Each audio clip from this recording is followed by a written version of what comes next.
नमस्कार किसान भाइयों, गणेश डेयरी फार्म में आप लोगों का आज फिर से स्वागत है। मैं सुनंदा चौधरी आपको फिर एक बार मेरी वीडियो में आप लोगों का स्वागत करती हूँ।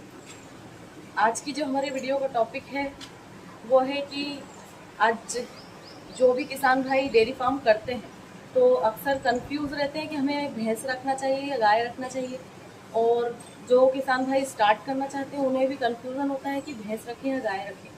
तो सब आप लोगों को ये बताना चाहते हैं कि यदि आप भैंस और गाय का चयन ही करना चाहते हैं तो पहले आपके जो आसपास का जो मार्केट है वो देखिए कि भैंस का दूध ज़्यादा चलता है या गाय का दूध ज़्यादा चलता है। उसके बाद आप डेयरी फार्म स्टार्ट करिए। जैसे आपको बताते हैं कि डेयरी में भैंस रखने में फ़ायदा है या फिर गाय रखने में फ़ायदा है। यदि हम एक कैलकुलेशन के हिसाब से देखेंगे तो 10 एक गाय खरीदने जाएंगे तो वो हमें आराम से 50 से लेकर 60,000 तक के बीच में मिल जाएगी। और यदि हम वही एक भैंस खरीदने जाएंगे तो भैंस की कीमत आप देखते आज के जो मार्केट को देखते हुए आज 50,000 में कोई अच्छी भैंस आपको मिलेगी ही नहीं। भैंस की जो रेट है वो आज के टाइम में जो आप 10 लीटर की एक भैंस खरीदने जाएंगे तो वो कम से कम आपको 65 से 70,000 की मिलेगी।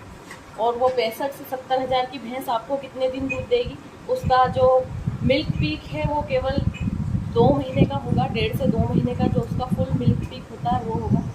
और उसके बाद हाईएस्ट मिल्क वो उसी टाइम देती है, उसके बाद धीरे धीरे कम होती जाती है। और आपको एक भैंस जो है वो 8 से 10 महीने दूध देगी। और उसके बाद भी यदि वो प्रेग्नेंट नहीं हुई तो उसमें आपको नुकसान होगा। और यदि वहीं हम हमारी एक गाय देखते हैं तो जो हमारी गाय है वो उसके फुल मिल्क पीक पर 3 महीने तक फुल मिल्क पीक पर दूध देती है। और जो दूध है वो उसका highest milk 20 litre per day का होता है, आप देखेंगे।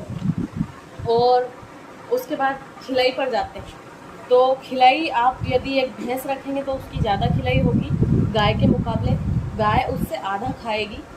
और आप जो उसको जितना भी खिलाएंगे वो उसके शरीर पे उसकी जो खिलाई है उसका असर भी दिखेगा। पर यदि भैंस की खिलाई में आपने थोड़ी सी भी कमी कर दी तो उसके शरीर में जो गिरावट आने लग जाएगी और फिर धीरे धीरे वो दूध करके टूटने लग जाएगी। तो गाय होती है, गाय में हमें मशीनरी के खर्चे से हम का गुजारा कर सकते हैं। मशीनरी का जो यूज़ करके जैसे लेबर का खर्चा बचा सकते हैं डेयरी में। और भैंस की डेयरी में हम मशीनरी का ज़्यादा यूज़ नहीं कर सकते हैं। जैसे ये गाय हैं, इन्हें मिल्किंग मशीन लगाकर जैसे लेबर का खर्चा बचा सकते हैं। आराम से आप 10 गायों का मिल्क आप खुद अकेले मशीनरी से कवर कर सकते हैं। पर यदि वहीं 10 भैंसों का दूध निकालना है तो आप अकेले नहीं निकाल सकते। उसके बाद इनका रख रखाव देखते हैं कि आप कम जगह में आप कितनी गाय रख सकते हैं, देख सकते हैं आराम से। और यदि वहीं पर जैसे ये दो गाय इतनी पास पास बैठी हुई हैं और यदि यहीं पर 2 भैंस होंगी तो उन्हें काफ़ी जगह लगेगी। जैसे कि ये 4 गाय की जगह है वो 2 भैंस ही कवर करेंगी, तो इसके लिए आपको स्पेस भी ज़्यादा लगेगी। एक गाय की बछड़ी यदि हम तैयार करते हैं तो गाय की बछड़ी अगर आप उसकी अच्छी खिलाई रखेंगे तो पैदा होने से लेकर 12 से 15 महीने के बीच तक वो प्रेग्नेंट हो जाएगी। पर यदि हम वहीं पर एक भैंस कटड़ी तैयार करते हैं तो भैंस की कटड़ी जो है वो कम से कम 2.5 से 3 साल ले लेगी आपको रेडी होने के लिए। और वहीं इतने दिनों में हमारी जो गाय की बछिया है वो दूसरी बार प्रेग्नेंट भी हो जाएगी। जो हमारी गाय होती है ये गाय आसानी से साल भर तक दूध दे देगी, उसके बाद पीछे से प्रेग्नेंट भी हो जाएगी और प्रेग्नेंट होने के 7 से 8 महीने तक भी दूध देती है। वहीं यदि हमारी भैंस एक बार प्रेग्नेंट होगी तो प्रेग्नेंट होने से 6 से 7 महीने तक यदि आपने अच्छी खिलाई रखी तो ही वो दूध देगी, वरना 4 से 5 महीने में वो सूख जाएगी। और जो हमारी गाय है वो 7 से 8 महीने तक आसानी से प्रेग्नेंट होने के बाद भी दूध दे देती है। जो उसकी प्रेगनेंसी में उसको खिलाना पड़ता है उसका खर्चा वो खुद ही उठा लेती है। और अभी जैसे कि हम हाईएस्ट मिल्किंग पे जाएंगे तो जो गाय है सबसे हाईएस्ट मिल्किंग गाय ही देती है। अभी पंजाब में जो पीडीएफए का मेला हुआ था उसमें सबसे हाईएस्ट मिल्किंग बफेलो की थी 36 से 37 लीटर पर डे। और वहीं एक गाय की मिल्किंग हाईएस्ट है 65 से 70 लीटर पर डे, ये हाईएस्ट मिल्किंग है। तो यदि आप डेयरी फार्मिंग मिल्क के लिए कर रहे हैं तो आप गाय पालन करिए, क्योंकि भैंस पालन में आपको काफ़ी खर्चा है। लेबर का खर्चा, खिलाई का खर्चा, फिर मैनेजमेंट का खर्चा, उसके बाद बहुत सारी चीज़ों का सामना करना पड़ता है। और वहीं यदि हम एक गाय पालन पर देखेंगे तो हमें मशीनरी की वजह से लेबर का खर्चा बचता है। यदि आप एक भैंस लेंगे और भैंस की मिल्किंग आप खुद करते हैं, मान लीजिए आप महीनों से उसकी खुद ही मिल्किंग कर रहे हैं, तो उसके बाद वो किसी दूसरे को मिल्क देने में नाटक कर जाएगी। वहीं पर यदि हम एक गाय की मिल्किंग कर रहे हैं और मशीनरी से कर रहे हैं, तो यदि मैं निकालूं या कोई दूसरा भी मशीनरी को आराम से लगा सकता है और ये गाय को कोई दिक्कत नहीं होगी, वो आराम से दूध दे देगी।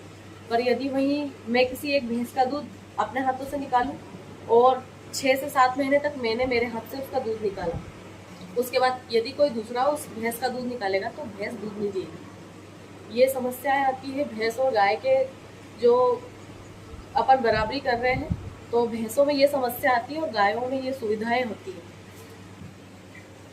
अब आप देख सकते हैं कि ये जो हमारी गाय है 10 से 20 गाय, इन 10 से 20 गायों का मैनेजमेंट आराम से 2 लोग देख सकते हैं। उसमें आप देख सकते हैं कि गोबर, उसके बाद इनकी फीडिंग और मैनेजमेंट, मिल्किंग, सारी चीज़ें सिर्फ 2 लोग मिलकर कर सकते हैं।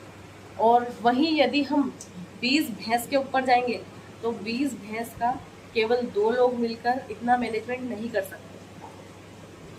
और आप 10 गायों में कितना दूध हो सकता है ये देख लीजिए। 10 के हिसाब से 10 गायों का दूध कितना होगा और 10 भैंसों का दूध की तुलना आप करेंगे तो हाईएस्ट मिल्किंग की आज आप भैंस लेने जाएंगे तो आपको पर डे की वो मिलेगी 14 से 16 लीटर की पर डे की मिल्किंग भैंस होती, तो वो आपको मिलेगी लाख रुपए से ऊपर की। और वहीं यदि आप एक लाख रुपए की गाय लाएंगे तो वो आपको आराम से 25 लीटर से 30 लीटर दूध आराम से दे देगी।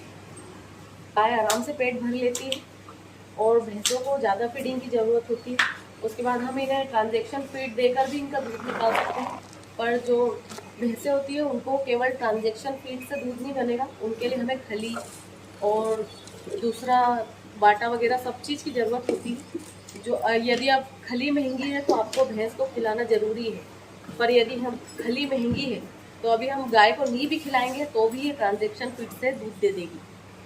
फार्म में कम कॉस्ट पड़े, आपको स्टार्टिंग में ही कम कॉस्ट पड़े ऐसा काम करना है, उसके बाद आपको फ़ायदा मिलेगा। यदि आप स्टार्टिंग में ही ज़्यादा कॉस्ट लगा देंगे और फिर कमाने की सोचेंगे तो उसमें आपको आगे जाके नुकसान होगा।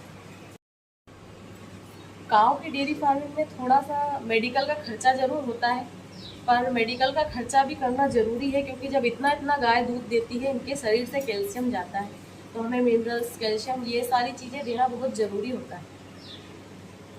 वरना आगे चल के आप लोग कमेंट करेंगे कि काऊ की डेयरी फार्मिंग में मेडिकल खर्चा ज़्यादा है।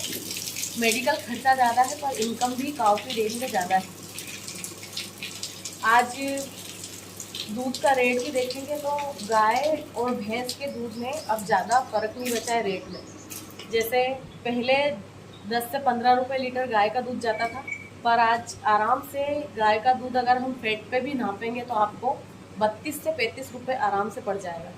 और उसके बाद अगर आप रिटेल में अच्छी क्वालिटी में दूध देंगे, यदि आप डोर टू डोर सेलिंग भी करेंगे तो आजकल गायों का दूध भी लोग पीना पसंद करते हैं, तो वो भी आप आराम से 50 से 60 के बीच में सेलिंग कर सकते हैं। और वहीं आप भैंस के दूध की बात करें तो भैंस का दूध भी आपको हाईएस्ट 60 से 65 रुपये डोर टू डोर सेलिंग में पड़ेगा। और आप फैट पे जाएंगे तो 50 रुपये पर लीटर के हिसाब से आपको दूध पड़ जाएगा। आप बफेलो का मिल्क है उसके फैट के हिसाब से, तो ज़्यादा फ़र्क नहीं है। पर यदि हम दूसरे खर्चे जोड़ेंगे तो हमें गाय में ज़्यादा फ़ायदा है।